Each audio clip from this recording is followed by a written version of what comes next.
Yay, I'm live. Hi, guys. Welcome to Being Becca Live. It is yet another Tuesday for us here, you guys. I've already had kind of a crazy day. I feel a little disheveled. I hope I don't look so disheveled. But I had an early appointment this morning. Sometimes when I'm doing stuff, I like to connect with, sorry, but I'm so like fidgety. Okay, there we go. I do work with people internationally, obviously. I have friends internationally, whatever. And so sometimes when you're trying to make those appointments and we're all trying to work around our time zones and all of that stupid stuff, I ended up with a crazy early appointment this morning, but it was a really good one. And I did a really fun podcast interview. It should be coming out next week. And I'm excited for that to come out. But so sometimes I have to do that, right? Sometimes I have to have those early days. And so that's the kind of day it is for me today. It started really early. So it's only 11 a.m. and it feels like 2 p.m. to me already. I feel like I should have had lunch already. Okay, enough. Here we are on Being Becca Live. This is where we all kind of gather to talk about the struggles of kind of being an autistic adult alive right now, what that's like and how we're dealing with it. So welcome to that scenario. As you guys know, I try very hard to make plans about what it is that I'm going to talk about when I do these lives and things that are important. But I also like to talk about stuff that's relevant, right? The stuff that I'm thinking about and literally processing through right now, because that's the whole point. The whole point is the right now of it. The whole point of it is being present in all of it, right? So sometimes I'm like, okay, well, I have these ideas and these are good topics. I'll come back to them, whatever. And sometimes stuff is so relevant that I feel the need to talk about it right now and I can't delay it and all of that stuff. So today we're finally going to be getting back to one of the topics that I delayed for 2 weeks because we had all these other, or I had all these other things that I wanted to talk about instead. But today I'm going to finally get back to one of those. However, before I can do that, I really need to talk about relevant stuff. I need to talk about stuff that is on my mind right now, that is relevant right now. And Bill, shout out to you. This one is for you. You just shouted out about it in our group, and I'm going to continue to talk about it here because it is a hot topic in the community right now. We all have our perspectives, and I, of course, have mine. So good morning, Good morning. Yes, good morning, Bernard. Morning, Morgan. Morning, Nancy. Welcome, you guys. So today, before we get to our real topic, I want to address the Musk in the room. That's what I want to do. So let's talk about that first for like a hot second. I don't have a lot to say about it because I feel like it's like a dead horse that's already been beaten in less than 24 hours. That's how it feels. It feels like the topic is dead in the water the minute that it happened. And so I want to talk about it. Let's talk about Mr. Musk. Let's talk about him, right? Great name, first of all. Like if you were going to be in a Bond movie and be a Bond villain, that is your name, right? So I just want to say that, first of all, no matter what you have to say about him, he does have a cool ass name. And that is something that I've always thought about. So I'm sharing it with you. The other thing is everybody has a lot to say about who he is as a human being. Hey, Bill. I think that's interesting, right? Of course, when you become someone who's in the spotlight, people are going to tear you apart, right? They are going to tear you to pieces as a person, know everything they can know about you, and then on top of it, have an opinion about you, right? So that's the risk you take when you're in the spotlight. It's not something that I think that Elon Musk is unfamiliar with, right? I'm sure he's quite used to being torn through the news. And so it was probably of no shock to him that he ended up in our news, right? When he decided to talk about it. So here's the thing, right? He did a thing. He went on Saturday Night Live. In case you missed it, I guess I should say the big elephant in the room. He went on Saturday Night Live, and in his opening monologue, he said that he's the first person to openly admit that he has autism and host Saturday Night Live. Of course, up in arms goes the autism community. And as soon as I read the article, I knew this was going to happen. Up in arms goes the autism community. Why? Because he said the other A word. He did it. He said Asperger's, and he claimed it, and he said it on television. And oh my God, that's anti-autism police, right? So the autism sirens went off. The autism police arrived in due time, which is like seconds later, and says, no, he doesn't speak for our whole community. He doesn't say he's autistic. He says he has Asperger's. We don't use that word. Blah, blah, blah, blah, blah, blah, blah. Okay. Then we talk about how we don't want to claim him now, next level, autism police. We don't want to claim him as autistic or be proud of it because we don't like his behavior as a human being. Well, to me, the autism police have outstretched themselves this time. They've outdone themselves, and they've gone too far as I'm concerned, for a couple of reasons. First of all, in a community where we talk about how important it is for us to not be labeled, how unimportant labels are, how we really want to be seen in the world, and how we don't want to be seen with these labels. And the first thing we do is criticize someone else for the label they have chosen for themselves. I don't know what I call that. Hypocritical. Yes, that's the word. So that's the word I want to say. And then, of course, because there's nice ways to say that to somebody, right? To correct them. We have to remember that Mr. Musk is a busy man, being the third richest person on the planet. He's a busy guy. And so chances are, since his Asperger diagnosis, which when he got it, it was Asperger's, right? Since then, I'm guessing he probably hasn't hung out in the autism community all that much. He's a little bit busy getting his way to space, right? So let's say maybe he hasn't updated himself and perhaps he chose the wrong word. And if he wants to be a part of the autism community and an active advocate, he may take on that information. However, if I were him, I would not, because I would feel like I was being attacked by the very community I am trying to claim. And so I would not want to participate. But that's me. That's how I would react. I don't know how the third richest man in the world feels about what the autism community thinks about him. I don't even know if he cares. That's the truth. And so it feels to me, again, like a waste of spoons then, right? Like, why are we arguing internally about something that the person who said it doesn't even care about? Like, what a waste of spoons is that? And then that happens. Okay. Sorry, you can hear Antonio walking above me with the dog because it's lunchtime for them. Anyway, so then I think about that, right? And there's soft correction and there's a nice way to say it, right? And then there's a piece of me that also wants to say, well, hey, I have felt like him before. Like I've said things and been attacked by the autism community that I fight for. And that feels really terrible. So maybe that's not quite how I would approach it with him, right? Maybe not. Because here's the thing. Right now, he is an asset to us, despite what he does as a human being, despite how he says it, despite what he talks about it, or that he brings his mom out and she's maybe ableist and all of these things. Despite all of that, this man has three things. He has money, he has power, and he has intelligence. Okay.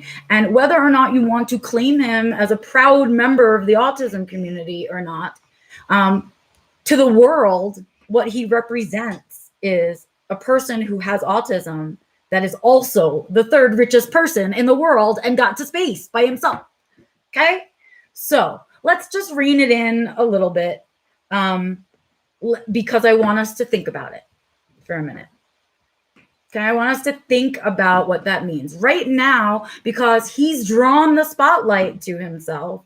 The spotlight is on the autism community. This is our chance to say he's learning, and this was the diagnosis he got, but we don't use that diagnosis anymore, world. This is the diagnosis we use now. So if he was getting diagnosed now, this is what they would say to him, right? And that's our opportunity while the spotlight is on us to educate not him, because he doesn't care, but the rest of the people that are involved in the conversation, the rest of the world, right? He started a conversation. He gave us a moment in the spotlight. Don't waste it. Just don't waste it. He will never, think about what it is where the energy is going to, and think about where it would be more wisely spent. So that's all it is. When somebody gets an autism diagnosis, we don't get to decide as a community whether we like them or not, and whether it's okay that they got an autism diagnosis. That is not your business, right? It's just not. And it's not something you can have an opinion about. You can't have an opinion about his diagnosis either, right? Or how he talks about himself or all of those things. That's his shit, right? Just like if anybody else in the autism community that was new to it came in and said, hey, I just got told I have Asperger's. What we'd say to them is, hey, where'd you get that diagnosis? Because your clinician doesn't have updated information, right?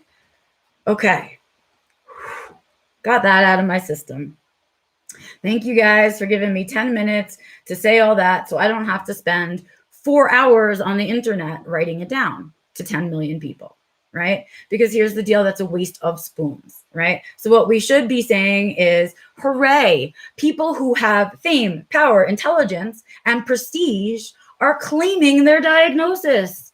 They're saying it out loud to the world. They're risking being left out of business dealings, things like that, because of unconscious bias, which we've talked about, right? So let's think about that piece of it. Let's remember the humanness in here. And let's also remember the opportunity that this represents for us as a community, and try not to fuck it up, okay?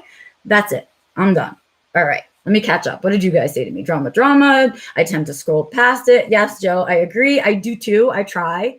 But it's just been like in my face nonstop. And I've also had people messaging directly to ask my opinion on what I think about all of it and stuff. And it's just very annoying. So that's my opinion. Oh, good. I'm so happy to see that you guys are scrolling past. I missed you, Bernard. He said, I'm tired of Black people telling me how to be Black. I don't see how it's helpful to tell another autist how to be an autistic. Thank you, Bernard. I'm going to repeat that again. I don't see how it's helpful to tell another autist how to be autistic. Okay? Just saying. That's what we're saying here. The self-defined living folks are saying here. Okay? That's it. So yes, I agree with that.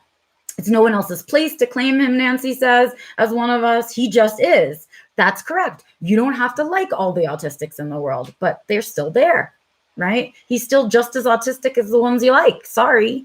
Right?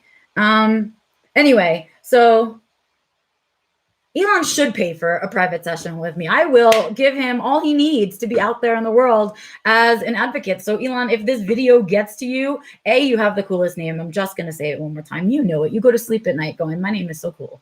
Anyway, but besides that, if you want a quickie session with me and the rundown of what's going on in the community right now, that if you want to be a part of it in that active way and not feel so attacked on the internet, if you care, because if I was third richest person in the world, I would not care what the internet said about me. But that's sort of it. I'm here, Elon. BeccaLaurie.com. Go ahead and reach out. I'd be happy to give you, like, I don't know, the little, what is that stupid book that we are all supposed to read? The Cliff Notes. I will give you the Cliff Notes to the autism community. I'm happy to do that for you, sir. And you know what? Out of the kindness of my heart, I don't think I'd charge it. But if you feel like tipping, that'd be nice.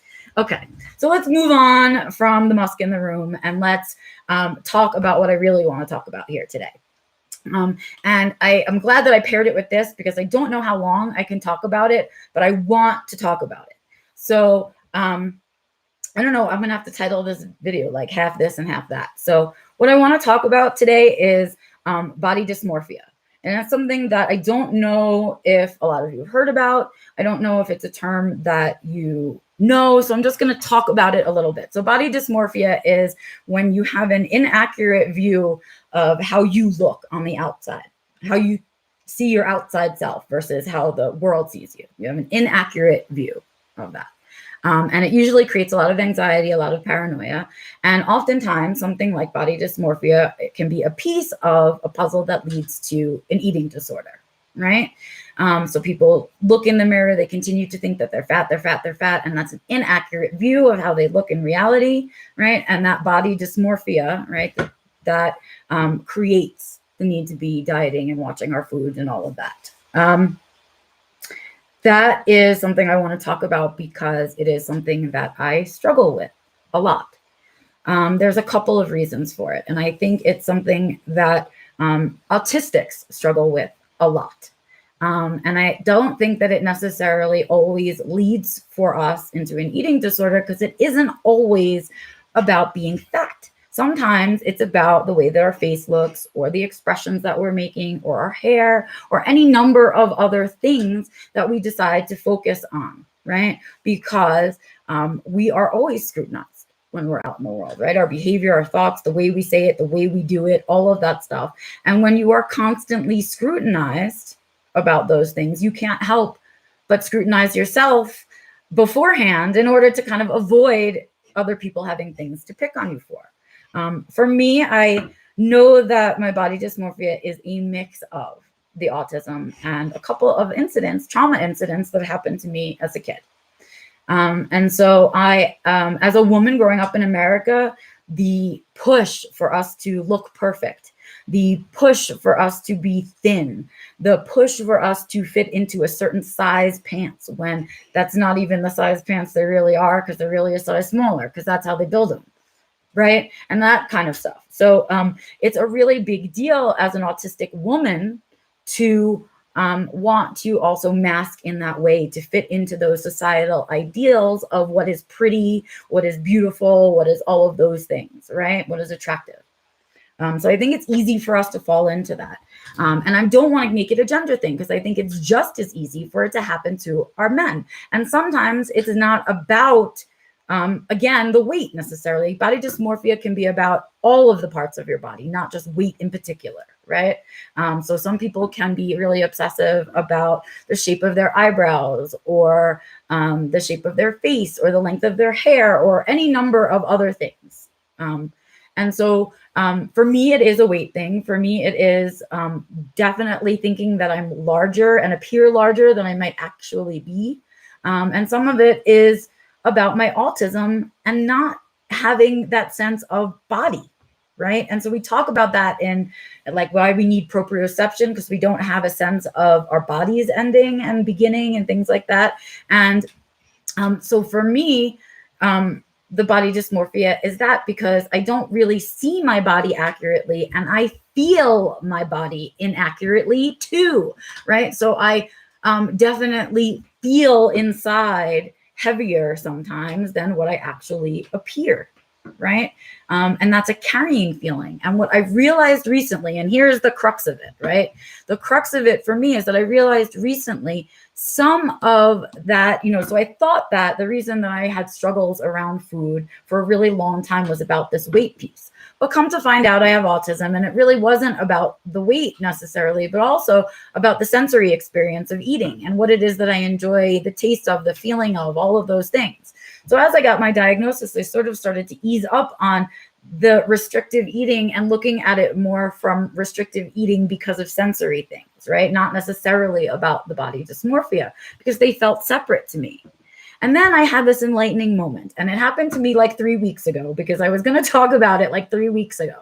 So here was my moment of enlightenment surrounding the body dysmorphia, the restrictive eating, and also the autism. My autism plays such an integral role in the whole body dysmorphia, I can't even tell you. And it took me all this time to figure it out. Okay, here's the deal. What makes me go into an episode of body dysmorphia and that anxiety of I have to do something, I'm so fat compared to, like that whole feeling that this dysmorphia creates in your head, all those irregular thoughts, it happens to me and kicks off to me for two reasons. Either someone mentions how I look or something like that, right? That's a trigger for most people with any kind of struggles about their weight, right? But the other thing is I struggle when my clothes aren't comfortable. Okay. So as a woman, they tell you all the time, right? We want to wear body conscious things, and we should wear tight things that emphasize our waists and all of these things. But the truth is that when I wear pants that are even my size, I have to buy them a size bigger than my actual size. I feel trapped in my clothing, and especially when it's a waistband. And because I struggle with how I look in my midsection, right? The waistband makes me feel uncomfortable too. And that makes me feel like I'm wearing pants that are too small for me and that I'm getting fat, right? What I'm actually having is a sensory aversion about the clothes that I'm wearing, right? Like my clothes are making me feel fat. And then that kicks off a whole dysmorphia episode for me. Why can't I wear normal clothes? Why do I always have to wear baggy things? No one will ever know. Everyone's going to think I'm fat because I'm wearing all these big baggy things. And that's a cycle of this body dysmorphia that I have just realized gets triggered by a sensory thing. Is that crazy? So what I've decided to do since then, right? So I had that whole episode and I was going to talk about it here, is that I've decided to really start watching it. I've decided to start paying attention to, if I don't do that, if I don't give in to the need to go out in the world and wear the waistband thing, and I go out in my overalls, for example, right? Or I go out in pants that have an elastic waist, for example, right? I don't get the episodes of body dysmorphia. I don't sink into that. It doesn't begin that cycle. So it's so connected to me, to how my body feels or doesn't feel in my clothes. And I think that's crazy, right? Because what I would do then is lose weight and then buy tighter clothes, because now I'm a smaller size. And so inevitably, at one point, I was down to like 97 pounds, which I don't know what it is in stone, Joe. I'm sorry. Every time, my American ignorance. But I was really down to like nothing. I was wearing a very small size pants because it didn't make sense to my sensory brain. Like, oh, these pants are tight. It's so uncomfortable. I need to lose some weight, right? Rather than go up a size. Don't do that. Women can't do that, right? So I go down a size. So I'd go on a diet till I fit into those pants. And then they'd still be uncomfortable. And I'd be like, okay, well, maybe a little bit more. And then I'd lose enough. And so my pants wouldn't stay up. And then I'd have to get a smaller size. And then I'm back in that cycle. Because what it is it's not the scale that's telling me that it's time to be paying attention to that, but instead the clothing that I'm putting on. And so if I choose pants that are tighter on a day that I'm feeling bloated, of course I'm going to feel fat. And so being conscious about what I'm putting on my body and how it makes me feel is now going to be an essential piece of how I think about my body dysmorphia episodes. So like if I go into one now, I feel like what I'm going to say to myself is, where did this come from? Did somebody say something to me? Or body check-in, mindfulness, be present, right? Am I wearing something that's making me feel fat, right? Am I doing that to myself? So if you've ever put on a bathing suit that is a size too small, that is the feeling that I'm talking about, right? Like all of your body is just oozing out of all of the edges of your clothing is how it feels. And when I feel that, that's how it becomes an issue about my body. Right. And it's the same thing for me about this color and things of clothes. Like if I'm wearing certain colors, they also make me feel fat, which is interesting. Not something I thought about a lot. And so I've been in this place about it. And so I want to talk about it. I'm interested in the role that sensory plays in eating disorders and body dysmorphia, but particularly body dysmorphia, because I feel like many more of us live with body dysmorphia that doesn't ever become a full-fledged eating disorder. And of course, there are requirements that you need to meet in order for it to be an eating disorder. And one of them is being severely underweight. And if you don't ever reach the point of being severely underweight, chances are you're not going to get an eating disorder diagnosis. But you could very well be living your whole life with body dysmorphia.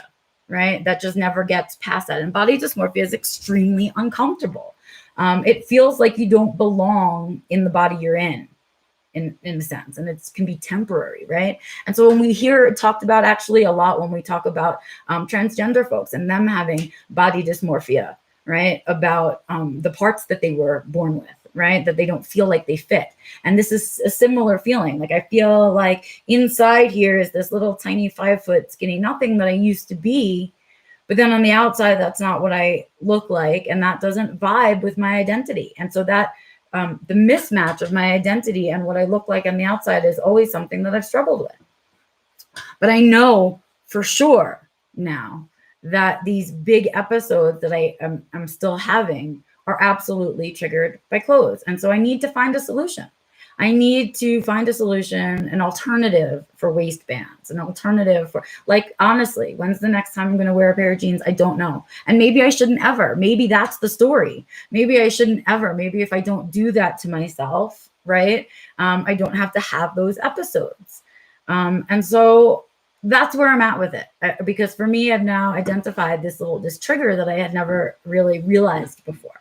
And when I find them, I think that's so fascinating, and I wanted to share them with you in case it's something that you're not thinking about, right? And so I want us to be aware. I want us to be aware that we, as human beings, we struggle with a lot of co-occurring things. As human beings, all have co-occurring things, right? But for us on the spectrum, I feel like our whys behind the co-occurring things are different, right? So the reason, a lot of people have body dysmorphia. I'm sure a lot of people on the spectrum have body dysmorphia, right? But the why behind our body dysmorphia, I feel like, is different than other people's whys, right? Okay, so that's the deal. That's what I'm thinking about. I've wanted to talk about that for 3 weeks. 3 weeks. So I'm glad to be able to get it out. And I want it to be something that we continue to think about. Like, what are some other co-occurring things that we have that are other people have, all humans have, right? As a human, it's a part of the human condition. But are our whys different for that thing? What are they? And if our whys are different, what are they coming from? And I would love to just figure that out for us, because we are still always susceptible to these human conditions. We are. But why we fall into them, I feel like, is different for autistic people. And there are these little nuances to it that aren't about the same thing that it is for other people. And so that's what I wanted to talk about today. So pardon the little muskness in the beginning. I just had to say it. I'm tired of answering it. Now you can hear my opinion over and over on recording if you would like. And then I really am glad to have had the opportunity to talk about this body dysmorphia piece, because it's still in process for me. And so I'm loving to know always if you guys are struggling with something similar, if you find this stuff interesting. Anyway, let me just hop over into chat for a second, make sure I didn't miss anything.